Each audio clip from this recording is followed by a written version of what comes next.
Thank you for the 6 people that applauded. Thank you very much. You know, we're going to try this again.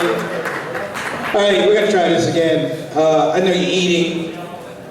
So, I'm going to introduce myself now. Because I got an ego. He's originally from Washington, D.C. He's appeared on BBC, CBS Sunday Morning. The founder of Allah Made Me Funny. Put your hands together for Preacher Moss, everybody. Come on. There you go. There you go. Stop. Just too much. What's this shovel doing up here? I'm going to kill somebody later? All right, cool. Hey, listen. Why do you guys stop clapping? Keep clapping. Keep clapping. This is an exercise. Now, I'm saying this because every Muslim, you should just clap for no reason at all. When you see other Muslims, just start clapping. I'm saying this because you want to confuse the Donald Trumps of the world. I was at the airport. A Muslim made it through security. I was in the back like, hey. All right, you can stop. Thank you. So here's the way this works. I'm going to start out correctly. Assalamu alaikum. Louder. Assalamu alaikum. I like to say assalamu alaikum at the airport just to see who gets nervous. I'm like, give you your blessing. You're taking it all wrong. You're taking it all wrong. Now here's the deal, folks. My name is Preacher Moss. I'm a comedian. I already know I'm funny. The pressure is on you as a comedian to have a good time. Now some of you look like you practiced laughing before you came. There's a couple of you look like you haven't laughed in about 25 years. You know, I do shows all over. I'm telling you, I do shows all over. I love Muslims, but you always have Muslims in the community. They come to a comedy show to see a comedian not to laugh. I did a show, 2,000 people, 1,999 people laughing, one Muslim in the front holding it in. He was like that for 45 minutes. I finally got this guy to laugh. I thought about it. I didn't think he had laughed for maybe 50 years. This is the noise he made when he finally laughed. I was like, oh my God, that's disgusting. And I'm gonna tell you guys something else. I take performing, particularly in front of Muslims, very seriously. So let's be real honest. If I look out in the audience and you're not having a good time, you're not paying attention, I don't care, people. I'll start the fundraising all over again. Look at the people. That black man's funny. First of all, give it up to Sheikh for doing the fundraiser. Thank you, Sheikh.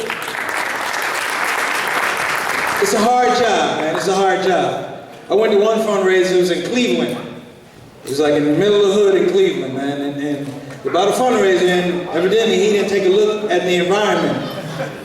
He came to the masjid. He just started right in. He was like, to begin, I'd like to see someone give me $50,000. Somebody yelled out from the back, me too.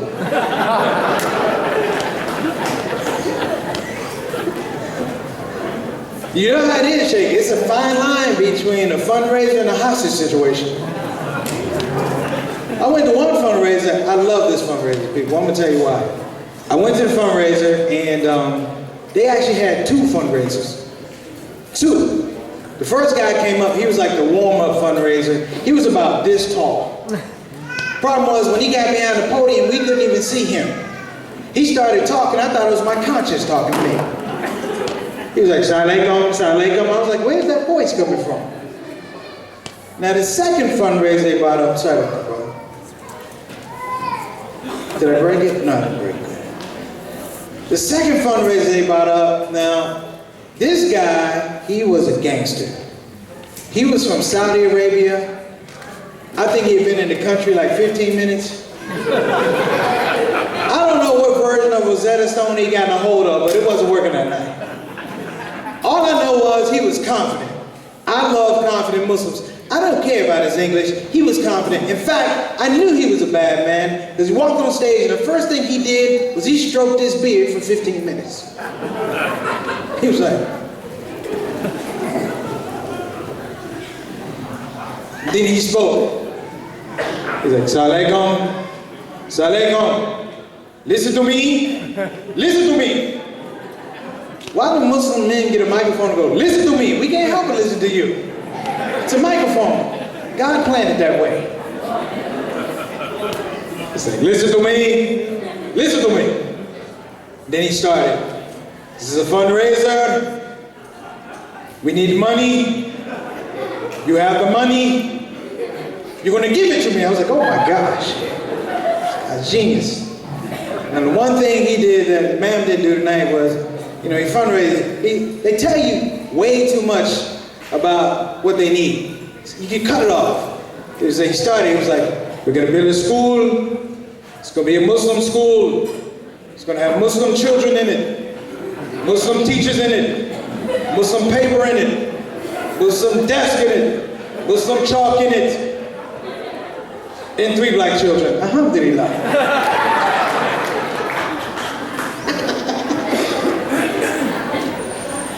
I tell Muslims, hey, this is important. Be you. Wherever you go, be you. People count on Muslims not being Muslim. Be you. It's going to be the most liberating thing you did. Look, when I go on a plane, I'm one of those dudes I pray in the airport. I'll pray right beside the TSA guy. I was like, excuse me, sir, I'm going this way. I get on the plane, I'm double Muslim when I get on the plane. This one flight recently, here's the way it goes. People, it started out really, really good. I was in a really good mood. The reason I was in a good mood was because I got upgraded to first class. You know how Muslims are, we get upgraded to first class. We feel like it's our responsibility to let everybody else know who's not in first class. You can't sit there. I'm telling people, hey, take your kids back there by the toilet. This is for me, first class. Now, it gets a little tricky because I get to the seat and I realize that the person I have to share this flight with for 5 hours, he's drinking alcohol at 5:15 in the morning. But I can't really say anything because he paid for his seat, I got upgraded. But I'm not, you know, I'm not a punk though. I was like, I had to let him know I was Muslim. So what I did in protest was I threw down the armrest really hard. Bam! That was like the barrier. Halal haram, halal haram, halal haram. Now what I like to do in an early flight, people, is I like to read a little bit of Quran because I figure if the plane goes down, that's the way I want to show up in Jannah, right? I can't even get into my routine because he realized I'm Muslim, he doesn't approve, but he doesn't want to say anything because I'm black and Muslim. He's thinking he's going to get beat up twice. So he can't say what's on his mind, so he makes this noise. This is the noise he makes. When I'm trying to read, he goes like this. He goes, I'm like, what? He goes, and I had to go back at him. I was like, so we're going back and forth. That goes on for like 15 minutes. Finally, I'm like, hey, dude, is there something you want to tell me? He goes, well, wow. Guess you're a Muslim. I was like, wow. Guess you're an alcoholic, man. You might get some help for that. Then he's quiet, man, for about an hour, and he sobers up. Then he wants to have a conversation. He's like, excuse me, sir. I was like, what is it? He's like, my name is Mike. I'm a doctor. You know, I'm going through a tough time, divorce. Can we start over? Can we be friends? I was like, no. Then I was like, you know what? Don't be a jerk. You read the Quran early in the morning. Don't be a jerk. I was like, all right, man. What's going on? Your name is Mike? He goes, yeah, my name is Mike. I'm a doctor. He goes, what do you do for a living? I go, I'm a comedian. He goes, what kind of comedian are you? I was like, funny. He goes, no, what kind of comedy do you do? Urban? And that's the way I got tricky. I was like, Mike, here it is. I'm a Muslim comedian. He looks at me and goes, that's impossible. But why is that impossible, Mike? He goes, because, you know. And I find when people are about to insult you, but they don't really want to do it, they make this move right here.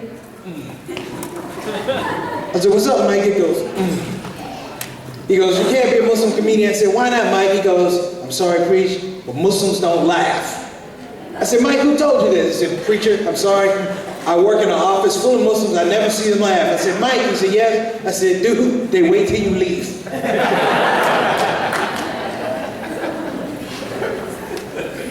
I'm on another flight. The flight's getting ready to take off. I'm trying to make dua. Now I'm sitting beside this white lady. That's not the problem. She's nosy, which makes her a nosy white lady. That's the problem. I'm trying to make dua. She's talking to my dua like we're in a documentary. I'm like this. She's like this. Oh my goodness.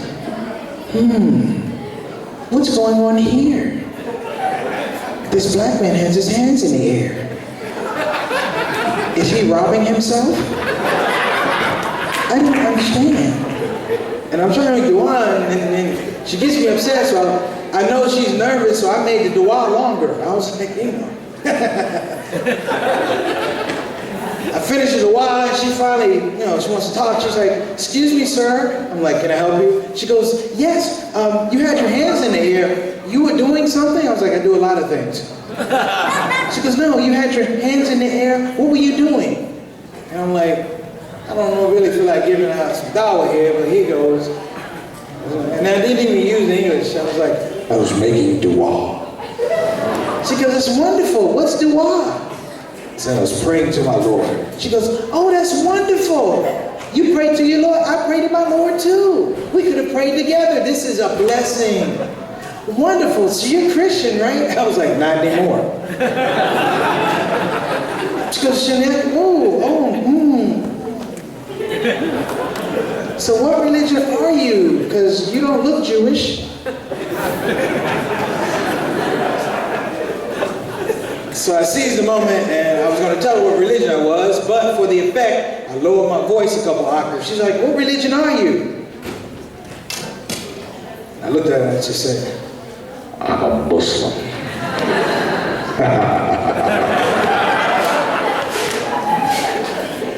She's like, oh my gosh. Wow. What were you praying for? I was like, you. Because that's the thing, man. You got all these things out here. You got Donald Trump out here. Let me tell you something. Stop acting like you're afraid of Donald Trump. I'm the first Muslim to say that Donald Trump has helped me be better in my deen. He has. I replaced all my bad words with the word Trump. Guy came up to me, I was like, hey, don't start that, Trump. Better get the Trump out of here. Can I hear that Trump one more time? He goes, Muslims, we act all scared. Don't act scared, man. Be you. We copycat too much. That's our problem. We copycat bad habits. Stop copycat bad. Like, this is the one I think is really worrying me. In America, it seems like people can't work out their problems. So on television, they have these court TV shows. Have you seen these court TV shows? They're all over. You got Judge Judy, Judge Alex, Judge Joe Brown, Judge Mathis, People's Court, Animal Court, Divorce Court. Muslims, please don't have a court TV show, because you know what these people are going to call it? Sharia court. The only way I would agree to Sharia court is if I get to be the judge in Sharia court. You know why? Because if everyone's coming in my courtroom, I don't care what you did, you get 25 years in prison. That's right. Court's in session with Preacher Mars. I'm like, all right, first case. Guys will be like, Your Honor, I got caught drinking. I'm like, 25 years. What about you? Your Honor, I misfired you. 25 years. Your Honor, you don't remember me? I'm like, who are you? He's like, I'm the man who introduced you to your wife. Death.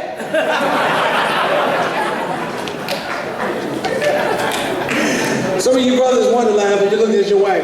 He's not that funny. That's the beautiful part about it. Just getting married, man. I'm going to tell all you brothers something. Sisters, just bear with me here. I'm going to tell all you brothers that are married that the woman that married you, she is a soldier. I'm going to tell you why.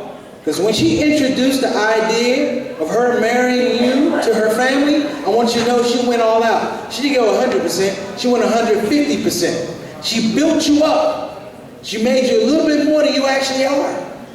I'm not saying she lied, I'm just saying she exaggerated. For real, like if you could plug something to a wall socket and not get electrocuted, doggone it, you were an engineer. If you could take a pill without choking to death, you were a doctor. I'm saying this because my wife got so excited with building me up, she forgot to tell her family I was black. And that's serious, because my wife is Indian. Look at people. Astaghfirullah. I went to meet my wife's family. I'm telling you, people, they were staring at me like I was a taxi cab driver. And this was my first time actually being with Indian Pakistani family. I'm telling you something, I didn't know all the things. It was a tough evening. And we almost didn't get married. And it's not for what you think. It wasn't for raise or my job. We almost didn't get married because my mother-in-law and I got into a fight over spices. Because we have two different understandings of spices. Like, my idea of hot is hot. Her idea of hot is hell. She put some stuff in this potato dish, she pulled it out of the refrigerator. I thought it was going to catch on fire. And I'm sitting there, and you know, she's so nice. You know, her English wasn't great, but she was like, you could tell she was sincere. She's like, Shamsuddin, you eat, you eat, you eat. I'm like, no, you eat, no.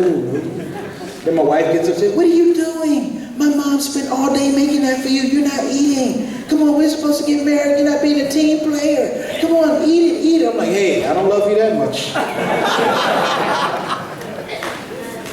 Then the phone rang, it's my mom. Wife picks it up, she immediately starts snitching on me. My mom's like, hey Yasmin, what's going on, girl? Girl, why are you crying? It's him.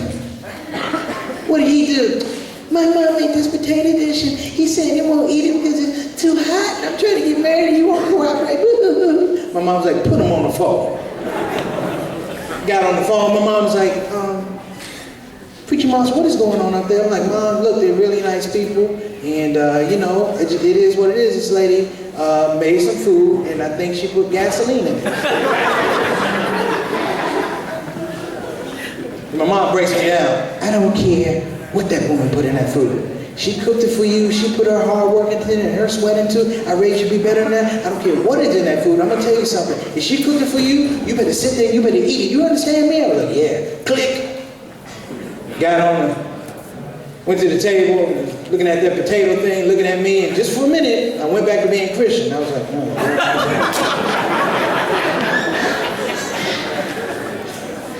So, I'm looking at this dish, and I'm like, you know what, just man up and eat it.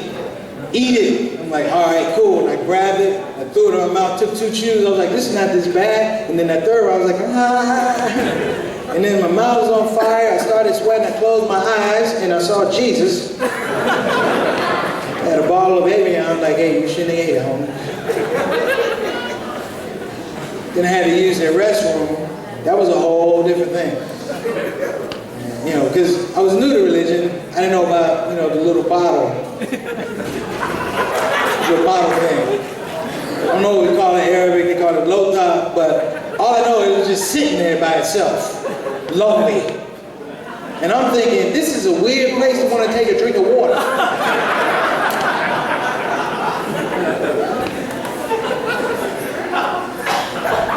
So I realized don't drink it because it's lonely. Now brothers, especially brothers getting married, the evening is not going well at all. But if you ever find yourself in this position, don't worry.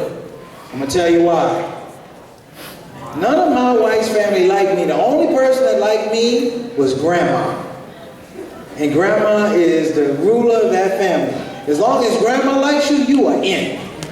And me and my wife's grandma got along well. You know why? Because she didn't speak English. I didn't speak Urdu, let the games begin. We're having a whole conversation, no subtitles. I'm like, Grandma, when we get married, you see a lot of me. She's like, chi-chi, chi-chi, chi-chi, chi-chi. I was like, we can kick it. She was like, chi-chi, acha, acha, chi-chi, chi-chi. Then she motioned me in. I was like, oh, what do you want to tell me, Grandma? This is when I got weird. I was like, what do you want to tell me, Grandma? I leaned in, and she blew her breath in my face. I was like, what's up, Grandma? She was like, and I was confused. I was like, what do I do here? Do I blow back? So I ate that potato, I'll kill this old lady.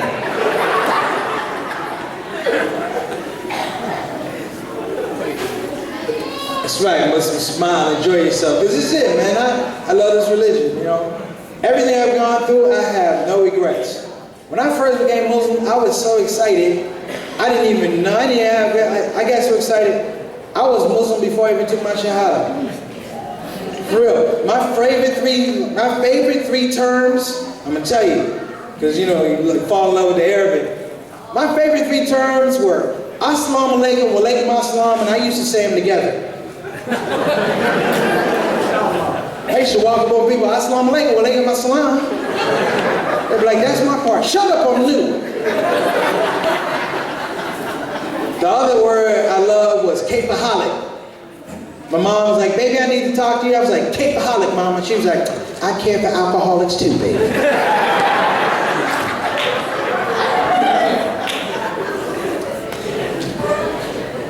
Now, the word that got me in trouble was dean. The reason it got me in trouble was because I wound up taking my shahada earlier than I actually did. Because there's always a brother in the mosque that's trying to push you to take your shahada. Like I'm sitting there reading the Quran in the masjid, and the brother walked up to me and he had this voice, you know, he was like, oh, black man, my brother, my brother. I said, what you doing, black man? I was like, I'm reading Al-Fatiha. That's the way I used to say Al-Fatiha. He was like, well, you want to practice? I was like, you want to hear? He said, yeah, and I said it. He's like, oh, brother, stop. He said, that is the most beautiful thing I have ever heard. I was like, word? He said, yeah, man, you're doing good. He goes, have you tried shahada? I was like, what's shahada? He was like, repeat after me.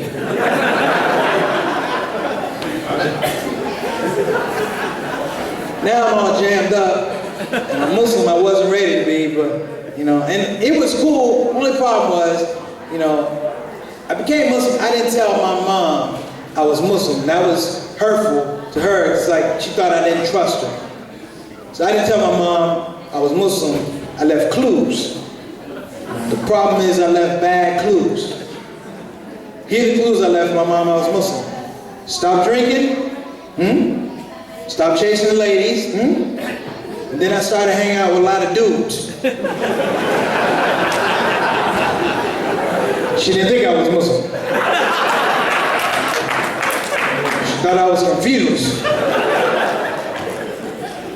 It brings me to my last word, deen. You all know deen is spelled D-E-E-N. To my mom in this situation, she thought it was D-E-E-A-N, someone she didn't want to meet. So I'm trying to tell my mom I'm Muslim, she thinks it's a whole nother conversation. We sat at the dinner table, I was like, Mom, I need to talk to you. She's like, You sure do need to talk to Mom. I've been waiting for this conversation. I said, Mom, been going through some changes? She said, we all do go through changes, some more than others. Just talk to Mom, I'm here for you, baby. I said, well, Mama, I made some decisions in my life. She said, just tell Mama, Mama's hold on to the Lord Jesus, here we go. I said, I stopped drinking. She said, that's good, baby. That alcohol is no good. That's the devil's joy juice. I said, the girls don't call the house anymore. She was like, that's good. I didn't like any of them.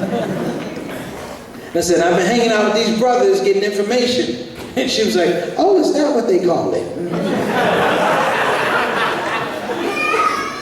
For some reason, I get upset she's not giving the reaction I want. I get upset, I snap on my mom. I'm like, Mom, I don't care about what you think. I made my decision. I'm a Muslim. I don't care what you think. I said, I got deen in my life. I got deen in my life. She's like, who is Dean? Oh my God, help me, Lord. Then she gets my father all excited, upset, excited about the information. So I have the story. You know, my dad is an old school dude. You know, when he gets excited, he knows what he wants to say. It just doesn't come out smooth. So my mom runs in there again, and my father comes out. He wants to say, boy, what's going on? But it sounds like this. Hey there, hey, what,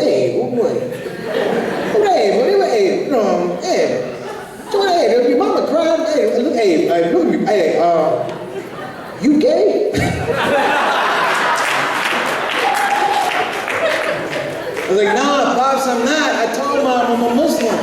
I got deen in my life. Deen means faith. Deen means faith. He's like, hold on a minute. Mary, get out here, woman. You got it all wrong. The boy's seeing a woman named Faith.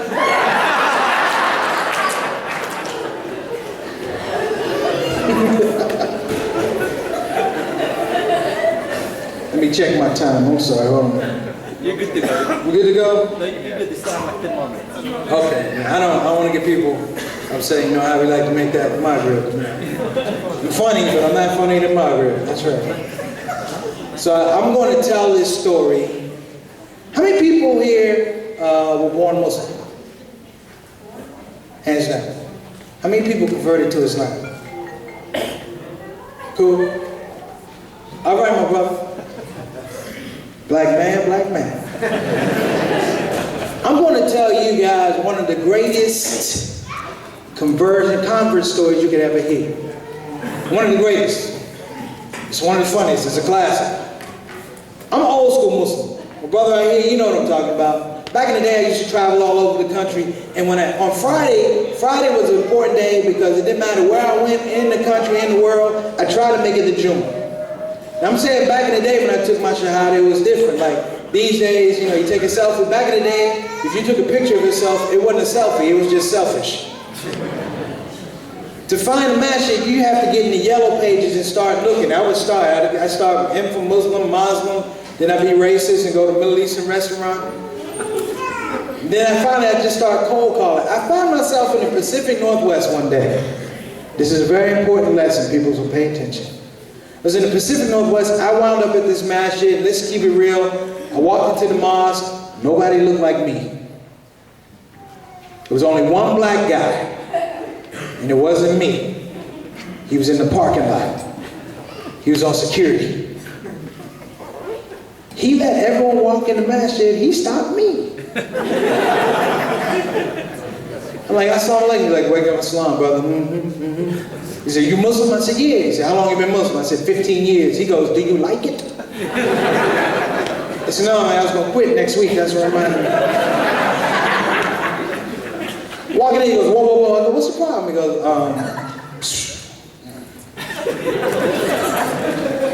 He goes, you're not from around here. I said, no, and neither are you. Can I go in now? He goes, no, let me tell you what's going on. I'm like, all right, brother, what's going on? He goes, you see the people going in the mosque behind me? I said, yes, sir. He said, let me tell you what they're going to be doing. I said, what are they going to be doing? He said, they're going to be praying. I said, I'm glad we worked that out.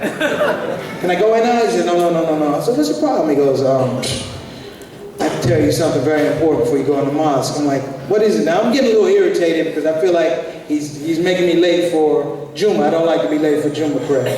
So I was like, what is it, brother? Then I was like, you know what, don't be negative. Maybe he wants to give you some information, something from Quran, Hadith, Sunnah.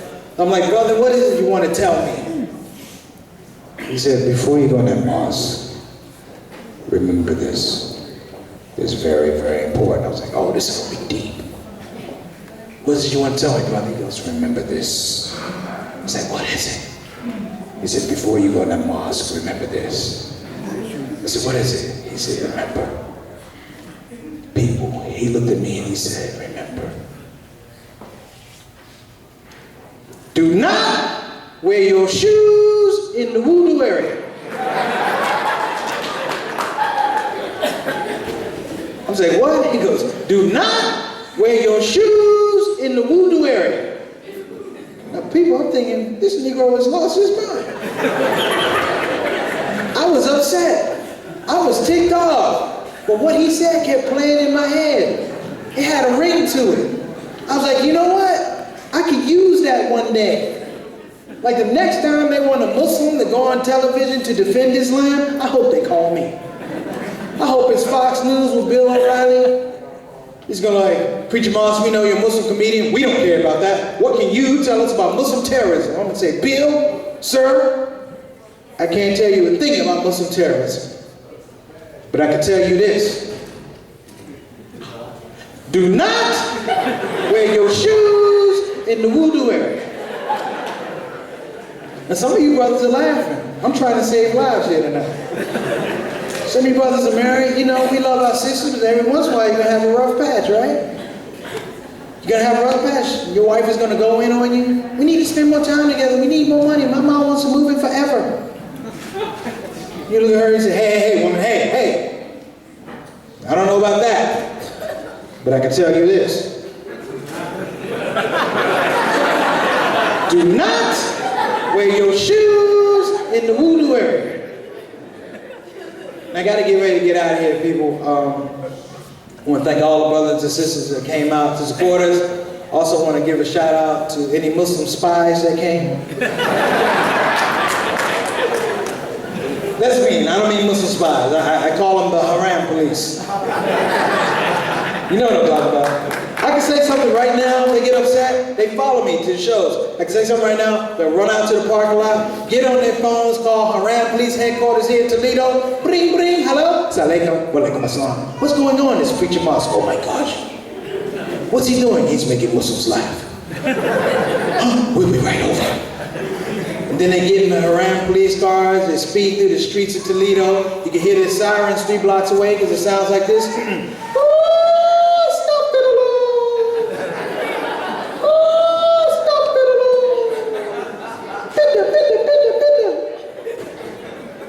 Then I get arrested.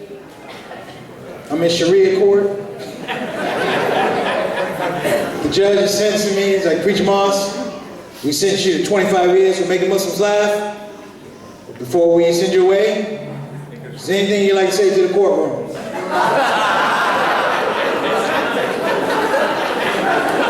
The judge might as well make this one count. I believe the courtroom feels the same way as I feel about this courtroom. So before I go away, remember my last words. Say it with me, everybody.